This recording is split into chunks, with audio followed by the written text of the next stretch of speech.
جیسی بھی تھی، لیکن اس پہ بھی اتنے لوگوں نے باتیں کی کہ مجھے ٹھیک سے بات نہیں کرنی آ رہی، یہ وہ۔ میں پھر کہوں گا کہ آپ لوگ میرا مذاق نہیں اڑاتے، آپ انڈائریکٹلی نعوذ باللہ اللہ کا مذاق اڑاتے ہیں کہ اللہ نے گویا مجھے پیدا کر کے یا اس طرح کا بنا کے نعوذ باللہ کوئی غلط کام کر دیا۔ تو ہمیں جو ہے نا اپنے دلوں کو صاف رکھنا چاہیے۔ اب جب ان کو پتہ چلا کہ اس کو خواب آ رہے ہیں تو انہوں نے اس لیے بھی ریجیکٹ کیا کہ ہم نمازیں پڑھتے ہیں، تہجد پڑھتے ہیں، داڑھی رکھی ہوئی ہے، اور یہ تو بغیر داڑھی کے ہے اور نمازیں بھی نہیں ہیں۔ تو یہ بھی ریزن تھی کہ انہوں نے اس پیرائے میں آ کے تو مذاق اڑایا، انکار کیا۔ اور ہو سکتا ہے اس طریقے سے اللہ آزمانا چاہے آپ لوگوں کو، یہ جو میرے خلاف باتیں کرتے ہیں ان لوگوں کو آزمانا چاہے اور دیکھنا چاہے کہ ان کے دلوں میں کتنا کہ کینہ اور بغض ہے، کیا ان کے سینے کینے اور بغض سے بھرے ہوئے ہیں یا صاف ہیں۔ تو آپ ان کی ویڈیوز دیکھ کے اور کمنٹس کو پڑھ کے صاف اندازہ لگا سکتے ہیں کہ ان کے دلوں میں کتنا کینہ اور بغض ہے۔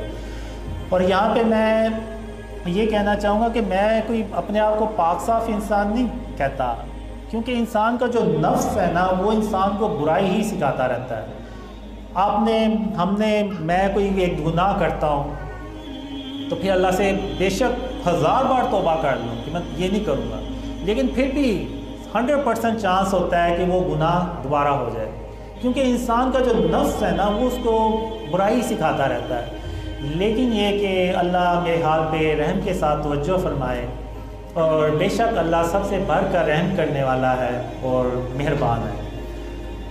تو میں ہمیشہ اپنے آپ کو بہتر کرنے کی کوشش کرتا رہتا ہوں، اپنے اندر کینے اور بغض کو، غرور تکبر کو نکالنے کی ہر وقت کوشش کرتا رہتا ہوں، اور یہ بہت مشکل کام ہوتا ہے خاص طور پہ آج کے دور میں۔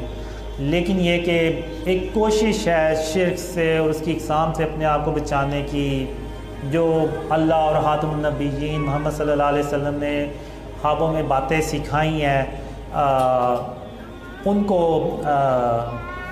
پہ عمل کرنے کی میں کوشش جو ہے نا وہ کرتا رہتا ہوں۔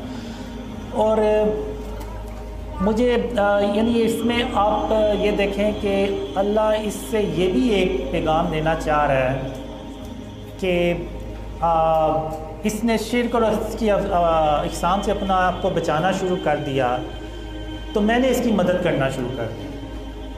یہ اکیلا تھا، 2015 میں کوئی نہیں تھا جاننے والا، اور آج اللہ کی رحمت سے آپ دیکھیں تو آپ جتنے بھی یہاں پہ بیٹھے ہوئے ہیں، اس سے پہلے آپ ایک دوسرے کو نہیں تھے جانتے، اور جو یعنی دنیا بھر سے لوگ ایک دوسرے سے کنیکٹ ہوئے وہ ایک دوسرے کو نہیں جانتے۔ ایون ہمارے جو کلچر ہیں، ہماری جو ریسزم ہے وہ بھی الگ، یعنی ریجن جو ہے وہ بھی ہمارا ڈیفرنٹ ہے، ریلیجن تو ایک ہی ہے الحمدللہ۔ تو انڈونیشیا سے، ملیشیا سے، ایون آپ یقین کریں انڈیا سے جو مسلمان ہیں وہ بھی ان ڈریمز پہ بلیو کرتے ہیں، بنگلہ دیش سے بہت کرتے ہیں، پاکستان سے بھی الحمدللہ بہت کر رہے ہیں، امریکہ سے، یورپ سے، ایون کچھ دن پہلے ایک فرانس سے ویڈیو دیکھی تھی، وہ فرینچ میں بات کر رہا تھا اور وہ فرینچ ہے، یعنی وہ وہیں کا بورن مسلم ہے، تو وہ بھی ڈریمز پہ بلیو کر رہا ہے۔ وہ ویڈیو دیکھ کے میں بھی حیران ہوا کہ یہ کون ہے، تو پھر میں نے عبداللہ قریشی ہیں کہ فرانس میں رہتے ہیں، پھر میں نے ان سے کہا کہ یہ کیا بندہ بات کر رہا ہے، تو پھر انہوں نے بتایا کہ یہ آپ کے ڈریمز پہ بلیو کر رہا ہے۔ تو میں نے کہا ان کو کیسے پتہ چلا ان ڈریمز کا؟ وہ کہتے ہیں مجھے نہیں پتا کہ کیسے پتہ چلا، لیکن بہرحال انہوں نے آپ کے ڈریمز پہ بلیو جو کرنے کا کہا ہے، یعنی ویڈیو میں یہ بات کی ہے۔ تو پھر انہوں نے بعد میں اس سے رابطہ کرنے کی کوشش کی۔ تو بات کرنے کا مقصد یہ ہے کہ یہ یعنی اللہ کی رحمت اور اس کی مدد دیکھیں آپ کہ پوری دنیا سے اب لوگ ان ڈریمز پہ بلیو کر رہے ہیں۔ تو اس کی اللہ نے ایک ہی ریزن بتائی تھی کہ قاسم میں تیری صرف اس لیے مدد کر رہا ہوں کہ تم نے اپنے آپ کو شرک اور اس کی اقسام سے بچانا شروع کر دیا۔ تو اب اگر آپ دیکھیں تو اگر میں انڈیویجول اگر میں نے یہ عمل کیا تو اللہ نے میری مدد کی. اگر ہم 1.5 ارب سے بھی اوپر کی آبادی ہو گئی مسلمانوں کی, تو اگر ہم سب شرک اور اس کی اقسام سے اپنے آپ کو بچائیں تو پھر جب اللہ کی مدد آئے گی تو پھر آپ دیکھیں تو یہ جو کفار ہیں یہ ہمارے سامنے ٹک بھی نہیں سکتے. اور اب حال یہ ہے ہمارا کہ ہم ٹھیک سے مذمت بھی نہیں کر پاتے. یعنی ابھی آپ نے دیکھا ہوگا جو سویڈن میں ہوا, ادھر ادھر مسلمان لیڈرز آپ دیکھ لیں ان کے کیا ریئیکشن, کیا مذمت. تو یہ صرف اس لیے ہے کہ آج ہم نے نا جو شرک ہے اور اس کی اقسام ہے اس سے اپنے آپ کو بچانا چھوڑ دیا ہوا ہے. ہمیں یعنی پتہ ہی نہیں ہے کہ یہ شرک کیا. اب یہ دیکھیں آپ لوگ مزاروں میں جاتے ہیں, سجدے کرتے ہیں, منتیں مانگتے ہیں, یہ سب شرک ہے. اللہ کے سوا آپ کسی سے کچھ نہیں مانگ سکتے. اگر کریں گے تو وہ شرک ہوگا. تو جو شرک ہے اس کی بھی ابتدا تصویروں سے شروع ہوئی, پھر مجسمے بنے, پھر وہ جو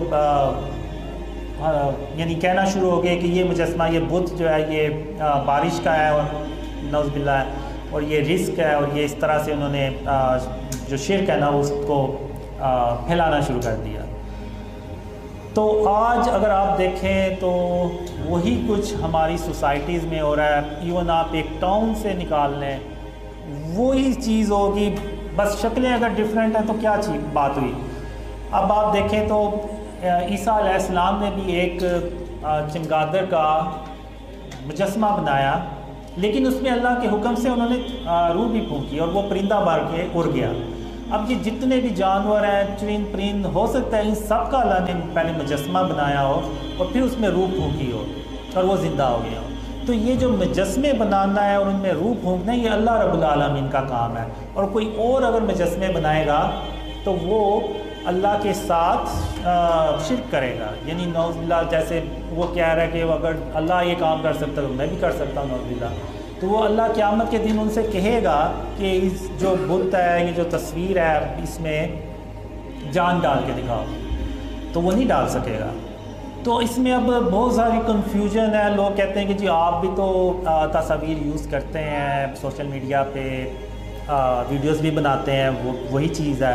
اب اس میں اللہ نے مجھے ڈرینز میں یہی بھی سکھایا کہ جہاں ضرورت ہو نا, یا جہاں پہ ریاست کے قوانین آ جائیں, یا جہاں صحت کا معاملہ آ جائے, یا جہاں پہ رزق کا معاملہ آ جائے, تو وہاں تو ٹھیک ہے, جائز ہے. تب تک جب تک کہ وہ ایک اسلامک سسٹم نہیں آ جاتا کہ جو پوری طرح سے خاتم النبیین محمد صلی اللہ علیہ وسلم کا جو اصل اسلام ہے, سچا اسلام ہے, اس پہ نہ وہ سسٹم بن جائے. اب یہ جیسے کہ ہم سوشل میڈیا پہ تھمبنیل بناتے ہیں, اس میں تصاویر ہوتی ہیں, بالکل ہوتی ہیں, لیکن وہ ایک ڈیجیٹل فارم ہے.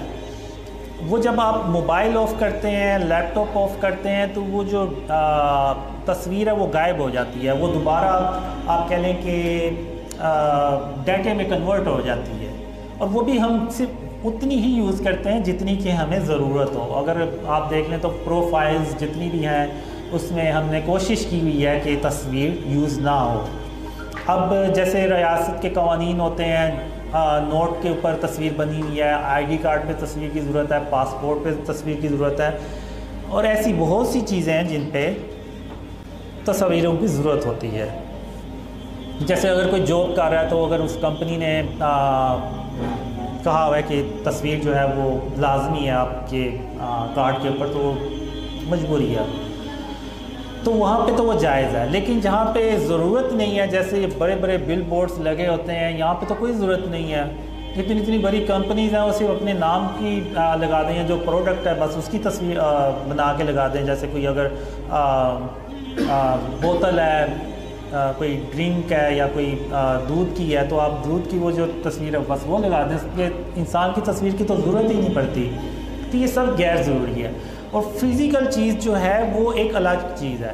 موبائل کی سکرین آپ نے آف کی ہے تو وہ تصویر ختم ہو جائے گی, لیکن اگر کمرے میں تصویر لگی ہوئی ہے, اگر آپ نے لائٹ آف کر بھی دی ہے, آپ کمرے سے باہر چلے بھی گئے ہیں, تو وہ جو تصویر ہے اس کی موجودگی وہیں پہ رہے گی۔ تو یہ ایک حدیث بھی ہے کہ رسول اللہ صلی اللہ علیہ وسلم نے فرمایا کہ جس گھر میں تصویر ہوگی وہاں پہ اللہ کی رحمت کے فرشتے نہیں آئیں گے۔ تو اگر ہم چاہتے ہیں کہ اللہ کی رحمت کے فرشتے ہم تک آئیں، اللہ کی مدد ہم تک آئے، تو ہمیں اپنے آپ کو شرک اور اس کی اقسام سے بچانا ہوگا۔ اب بہت سے لوگوں نے ڈیکوریشن پیس بنا، جو مجسمے بت ہوتے ہیں وہ لگائے ہوئے ہیں۔ اب مجھے آپ یہ بتائیں کہ جو خانہ کعبہ میں 360 بت پڑے ہوئے تھے، اور اگر آپ کے گھر میں کوئی ایسے کوئی جس چیز کا بت پڑا ہوا ہے تو اس میں اور اس میں کیا فرق ہے؟ کوئی فرق نہیں ہے، چیز سیم ہے، اس بس شکلوں کا ڈفرینٹ ہوگا۔